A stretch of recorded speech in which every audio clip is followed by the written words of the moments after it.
le Mali, où des djihadistes affiliés à Al-Qaïda ont pris temporairement le contrôle de l'aéroport international. Hier, une école de gendarmerie a aussi été visée. La situation a été rapidement maîtrisée, selon la junte. Mais d'autres sources font état de morts beaucoup plus nombreux. La communauté économique des États d'Afrique de l'Ouest a fermement condamné ces attaques aujourd'hui. On fait d'abord un point en images avec Clarisse Fortuné. Les premières détonations ont été entendues dès les premières heures. Une attaque simultanée, 2 lieux, l'école de gendarmerie du quartier de Faladier et une zone militaire de l'aéroport de Bamako. Un groupe affilié à Al-Qaïda a revendiqué l'agression et prétend avoir causé d'énormes pertes en vies humaines et en matériel. L'armée malienne, de son côté, n'a pas donné de détails sur d'éventuelles victimes, mais a tenté de rassurer la population. La télévision d'État a diffusé notamment des images des présumés assaillants. Donc, je voudrais en un premier lieu vraiment rassurer la population malienne de varier librement à leur affaire. La situation a été prise en compte par les forces armées maliennes. Les terroristes qui étaient infiltrés ont été neutralisés. Mais un sentiment de panique semble s'être emparé de la capitale. Des vidéos circulant sur les réseaux sociaux montrent le corps calciné d'un homme. Il aurait été lynché par la foule qui l'accusait d'être un terroriste. Depuis 6 heures du matin, les gens sont mobilisés. Les populations sont sur le pied de guerre. C'est vrai, je suis arrivé à 9 heures, mais j'ai trouvé des gens déjà mobilisés. C'est la population qui a beaucoup soutenu les forces de l'ordre. Ce sont elles qui ont même appréhendé de nombreux assaillants. L'armée appelle les populations à éviter les amalgames, afin d'éviter des actes de représailles visant certaines communautés. Alors que certaines régions du Mali restent le théâtre d'attaques quasi quotidiennes, la capitale avait jusque-là été préservée de la violence, depuis l'attaque d'un hôtel en 2016. On en parle avec Niagalé Bagayoko, elle est présidente du centre de recherche African Security Sector Network. Bonsoir Niagalé, merci d'être avec nous. Au lendemain de cette double attaque, en fait, quel est le bilan ? Alors c'est très difficile à dire, puisque il y a d'une part le communiqué du groupe de soutien à l'islam aux musulmans, le JNIM, qui fait état de centaines de morts parmi les militaires maliens et leurs supplétifs russes. Et de l'autre côté, il y a ce communiqué des forces armées maliennes qui reconnaissent qu'il y a eu une attaque, mais qu'ils ont maîtrisé, indiquant qu'il y a eu des décès, mais sans livrer davantage d'informations. Donc on n'a pas d'informations sur effectivement le nombre de morts. Est-ce qu'on a plus d'informations sur ce qui s'est passé exactement, puisqu'on dit que ce groupe de soutien à l'islam et aux musulmans, donc ce fameux JNIM, oui, a attaqué à la fois l'aéroport et en même temps donc un centre de formation de gendarmerie. Donc ça c'est avéré. Ça c'est avéré. Ce qui est très étrange, c'est que ces événements sont survenus le jour même où devait se tenir le procès des fameux détournements des budgets de la défense, notamment ce qui concernait la surfacturation des équipements et de l'avion présidentiel, des faits qui remontent à l'époque du régime du président Ibeka. Et certains des accusés étaient retenus dans cette école de gendarmerie. Donc ça, c'est un élément qui est troublant, que je ne sais pas expliquer à titre personnel, mais en tout cas, c'est un élément. Et d'autre part, apparemment, il y a eu un assaut à l'aube par une dizaine de djihadistes, selon les images qui ont été diffusées.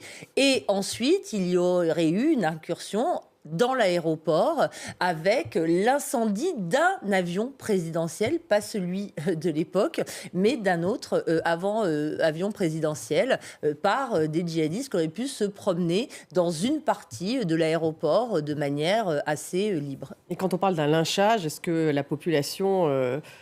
est-ce qu'il y a eu un effet de chaos auprès de la population ? Est-ce qu'une partie de la population s'en est prise à une autre ?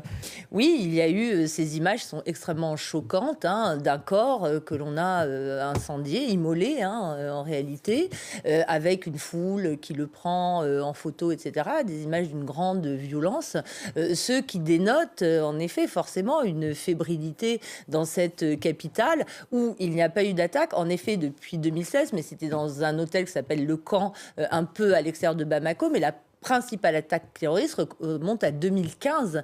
Donc, il n'y avait pas eu ce type d'événement jusque-là. À Bamako. À Bamako, bien sûr. Est-ce que c'est un coup dur pour la junte, ce qui s'est passé ? Alors, ça dépend de quel point de vue on se place.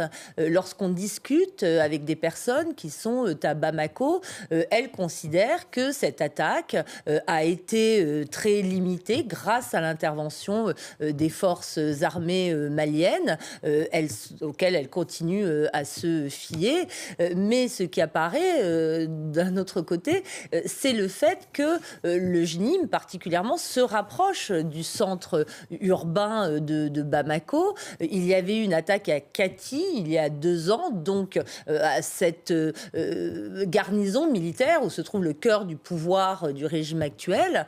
Il y en a eu dans la région de Sikasso, etc. On voyait bien que la menace se rapprochait, mais oui, moi, il me semble qu'il s'agit quand même d'un signe selon lequel il est extrêmement difficile de juguler ces groupes djihadistes, non pas seulement au Mali d'ailleurs, hein, mais partout ailleurs. Alors justement, dans les États du Sahel, c'était le premier anniversaire de la fameuse AES, hein, l'Alliance des États du Sahel. C'était hier.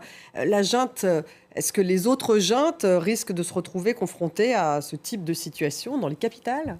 Alors, il y a eu précisément des annonces, des communiqués internes aux armées qui semblent avoir fait état de menaces qui auraient pesé ces jours-ci, à la fois sur Niamey, sur Ouagadougou. Et ça rappelle un peu ce qui s'était produit avec le G5 Sahel. Il faut se souvenir que lors de l'inauguration de son nouveau siège à Sévaré, il y avait eu une attaque à la bombe qui avait été menée par le JNIM déjà. Et là, est-ce que cette attaque n'est pas également programmée par rapport à cette célébration de l'AES qui se présente comme une alliance d'États capable de juguler le terrorisme?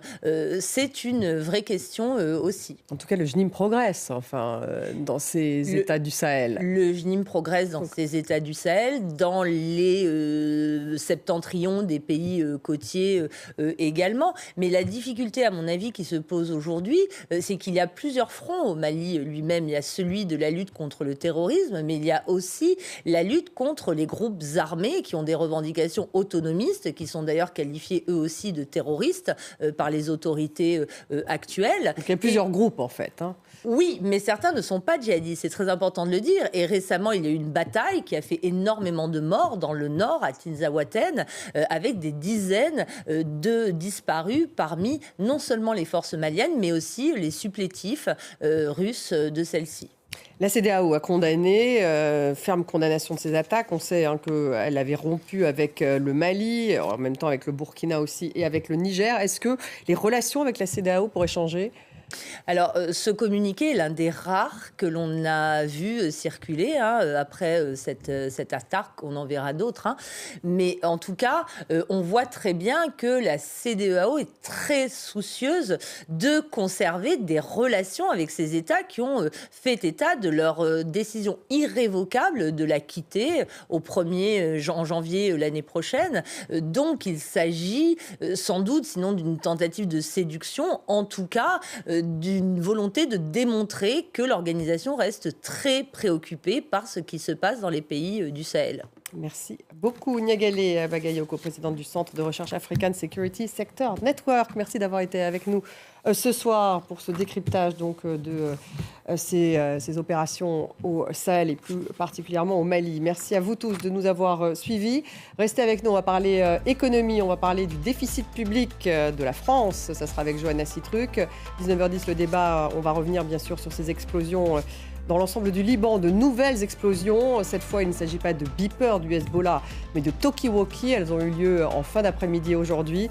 On va en parler avec nos invités. Est-ce que l'escalade entre le Hezbollah et Israël est inévitable ? La question que nous allons poser. Restez avec nous.